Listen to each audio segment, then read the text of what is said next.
সকলকে জয় যিশু। আত্মিক বাক্য চ্যানেলের পক্ষ থেকে আপনাদের প্রত্যেককে স্বাগতম জানাই। প্রিয় বন্ধুরা, আজকে আমরা এক নতুন বিষয়কে আলোচনা করব, আর সেটা হচ্ছে বিশ্বাসীদের 4 ধরনের মানুষকে এড়িয়ে চলতে হবে।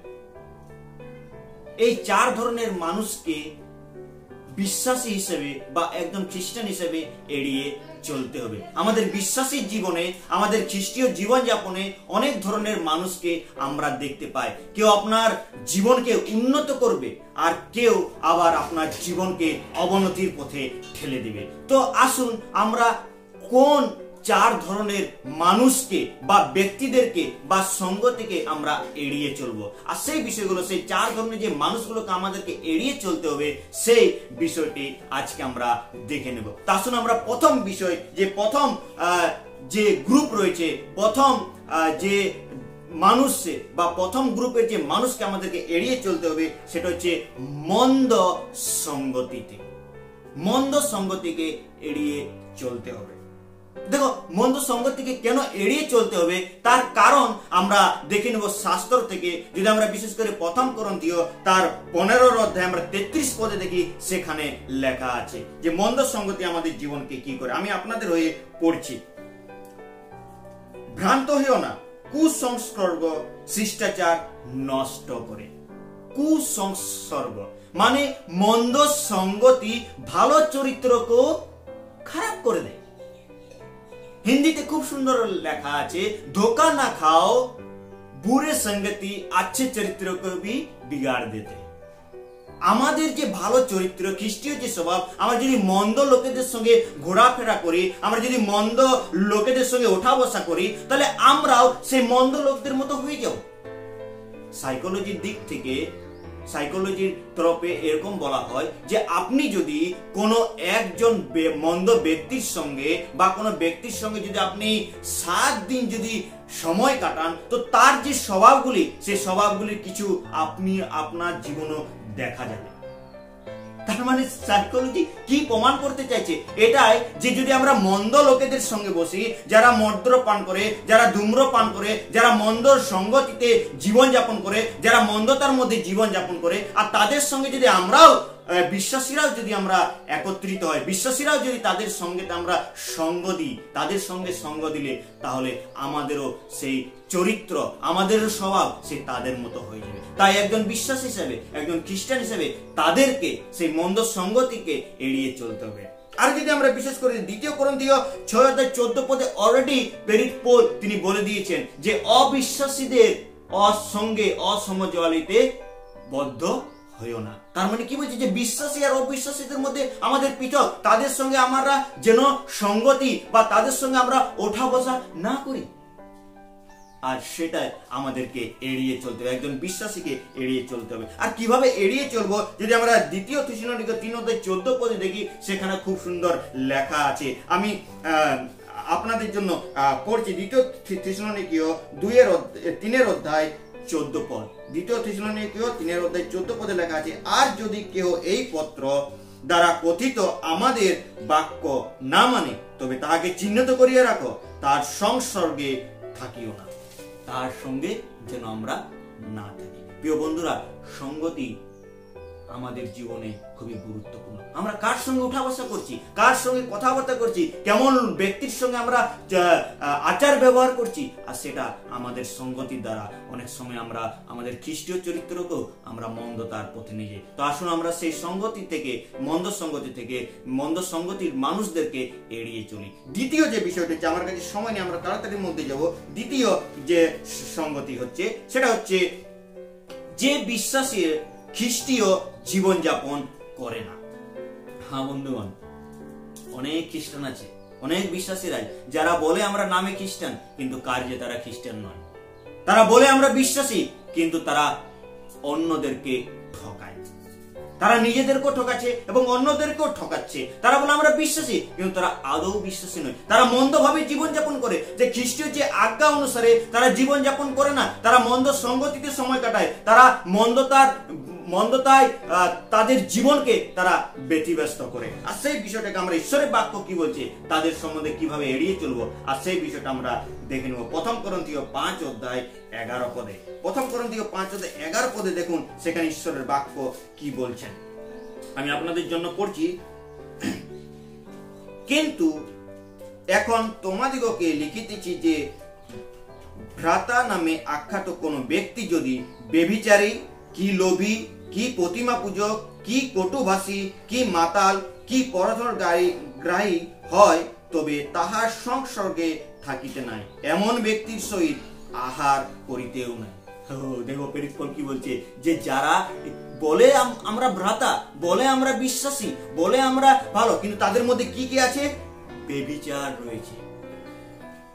তারা মন্দ পাপ কাজ করে, তারা ব্যভিচার করে, আর বলে আমরা বিশ্বাসী। তারা প্রতিমা পূজা করে, তারা প্রতিমা পূজাতে বেশি ব্যস্ত থাকে, আর তারা সেই জগতের মানুষদের মতো সমস্ত কিছু করে, আর তারা বলে হ্যাঁ আমরা বিশ্বাসী। তো তাদেরকে চিহ্নিত করুন, আর তাদেরকে চিহ্নিত করে। আর যারা লোভ করে, পরধনকারী, ধনের লালসা, ধনের লোভ, এখন এই বর্তমান সময়ে প্রিয় বন্ধুগণ এরকম অনেক ধরনের লোক বেড়েছে। যদি আমরা বিশ্বাসী আছি, যদি আমরা খ্রিস্টীয় সমাজ আছি, তাহলে আমাদের অনেক টাকা পয়সা হবে। যদি আমরা প্রভু যিশুর পথে চলি, আমরা যে কার্যকারী, বিশেষ করে তারা কি করে, অনেক বড় বড় বিদেশিদের প্রজেক্ট কিনে আর তারা নিজের পকেট করে,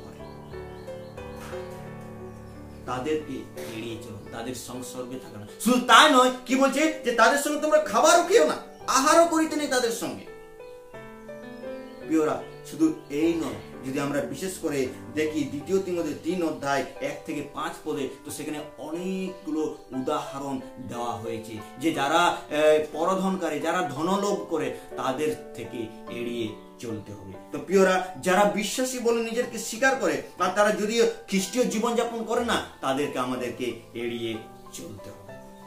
তৃতীয় বিষয় যেটা হচ্ছে, সেটা হচ্ছে যারা দলভেদী বা যারা তর্ক করে, তাদেরকে এড়িয়ে চলতে হবে। যারা তর্ক করে তাদেরকে এড়িয়ে চলতে হবে। সেটা আমরা পাবো তীত তার 3:9-10 পদ।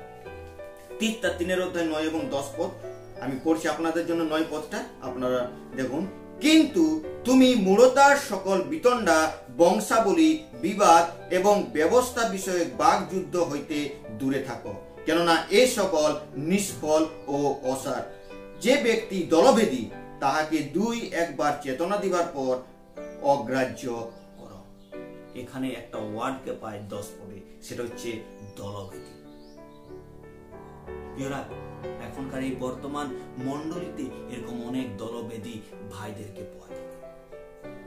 তারা বলবে এই বালক যে শিক্ষা দিচ্ছে সেটা ভালো নয়, এই ভাই যে শিক্ষা দিচ্ছে সেটা ভালো নয়, এবং মণ্ডলী থেকে কিছু জনকে ভেঙে নিয়ে চলে যাবে। এখন অনেক বড় বড় এরকম লোকেরা করছে, একজন ভাইয়ের ভালো মণ্ডলীকে সে চলছে, কিন্তু তার বিরুদ্ধে, ঈশ্বরের দাসের বিরুদ্ধে অন্যজনের কান চুনকালি দিয়ে, অন্যজনের কানকে ভরে কি করবে, সেই মণ্ডলীকে ভেঙে সে দলভেদী করবে। আর এরকম দলভেদী লোকদেরকে আমাদেরকে চিনে নিতে হবে, আর তাদের থেকে আমাদেরকে দূরে থাকতে হবে। আর তাদের থেকে যদি আমরা দূরে না থাকি, তাহলে তারা কি করবে, আমাদের যে ভালো সঙ্গতি, আমাদের যে ভালো একটা পরিচয় রয়েছে, সেই পরিচয়টাকেও তারা খারাপ করবে। আর তারা তর্ক করবে, তারা শুধু বাক বিতণ্ডা করবে, বাক যুদ্ধ করবে, আর সেই সব থেকে লেখা আছে যে তোমরা দূরে থাকো। প্রিয়রা, আমরা এই ধরনের মানুষদেরকে জন্য এড়িয়ে চলতে পারি। 4 নম্বর যে লাস্ট যে গ্রুপ, লাস্ট যে চরিত্রের মানুষদেরকে আমাদের এড়িয়ে চলতে হবে, যে ধরনের মানুষকে এড়িয়ে চলতে হবে, সেটা হচ্ছে ভ্রান্ত শিক্ষক হইতে। ভ্রান্ত শিক্ষকদেরকে এড়িয়ে চলতে হবে। আর এটা এখন সব থেকে বর্তমান খ্রিস্টীয় সমাজে সব থেকে বড় একটা গভীর বিষয় হচ্ছে ভ্রান্ত শিক্ষক।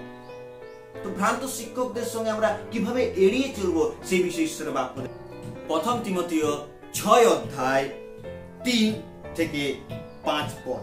1 তিমোথেয়, আমি পড়ছি আপনাদের জন্য 1 তিমোথেয় 6:3-5 পদ। এই সকল শিক্ষা দেও ও অনুনয় করো, যদি কেহ অন্যবিধ শিক্ষা দেয় এবং নিরাময় বাক্য অর্থাৎ আমাদের প্রভু যীশু খ্রিস্টের বাক্য ও ভক্তি অনুরূপ শিক্ষা স্বীকার না করে, তবে সে গর্ভান্ধ, কিছুই জানে না, কিন্তু বিতণ্ডা ও বাক যুদ্ধের বিষয়ে রোগগ্রস্ত হইয়াছে।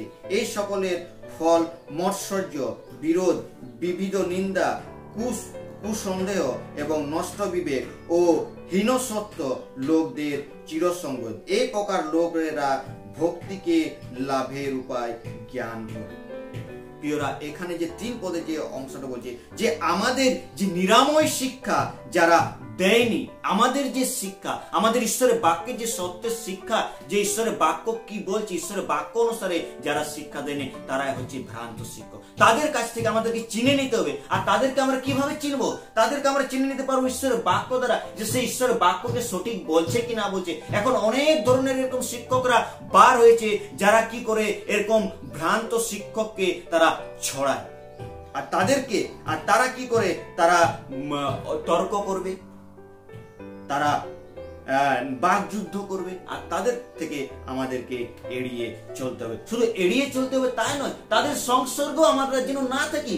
এড়িয়ে চলার মতলব মানে হচ্ছে এটাই, যেন আমরা তাদেরকে এড়িয়ে চলতে পারি, তাদেরকে অ্যাভয়েড করতে পারি। আর তার জন্য 2 যোহন তার 1 অধ্যায় 10 পদে খুব সুন্দর একটা কথাকে বলেছে, যেটা আমাদের বিশ্বাসীর প্রত্যেককে করা উচিত। 2 যোহন তার 1 অধ্যায় 10 পদ, যদি কেহ সেই শিক্ষা না লইয়া তোমাদের কাছে আইসে, তবে তাহাকে বাটিতে গ্রহণ করিও না এবং তাহাকে মঙ্গল হোক বলিও না। ঈশ্বরের বাক্য বলছে যে যদি কেহ এরকম ব্যক্তি আছে যে আমাদের নিরাময় শিক্ষাকে, আমাদের সঠিক শিক্ষাকে, ঈশ্বরের বাক্য অনুসারে শিক্ষা যদি না নিয়ে আসে, তো তাকে আমরা যেন তার শিক্ষাকে নেব না এবং তাকে আমাদের যে বাটি, আমাদের গৃহে, সেটা তো যেন গ্রহণ না করে। শুধু তাই নয়, তাকে যেন মঙ্গল হোক না। তার মানে কি বলতে চাইছি এখানে? তাকে যেন আমরা অ্যাভয়েড করি, তাকে যেন এড়িয়ে চলি। তো প্রিয় ভাই বোনেরা, আসুন আমরা এই 4 ধরনের মানুষকে যেন আমরা আমাদের বিশ্বাসী জীবনে এড়িয়ে চলি। আর যদি আমরা বিশ্বাসী জীবনে এই 4 ধরনের মানুষকে এড়িয়ে চলি, তাহলে ঈশ্বর আমাদেরকে প্রচুর পরিমাণে আশীর্বাদ করবে এবং আত্মিক জীবনে আমরা আরো বৃদ্ধি পেতে পারবো। আসুন আমরা এই 4 ধরনের মানুষকে এড়িয়ে চলি। এই ছোট্ট চিন্তাধারা দ্বারা ঈশ্বর আপনাদের প্রত্যেককে আশীর্বাদ করুন।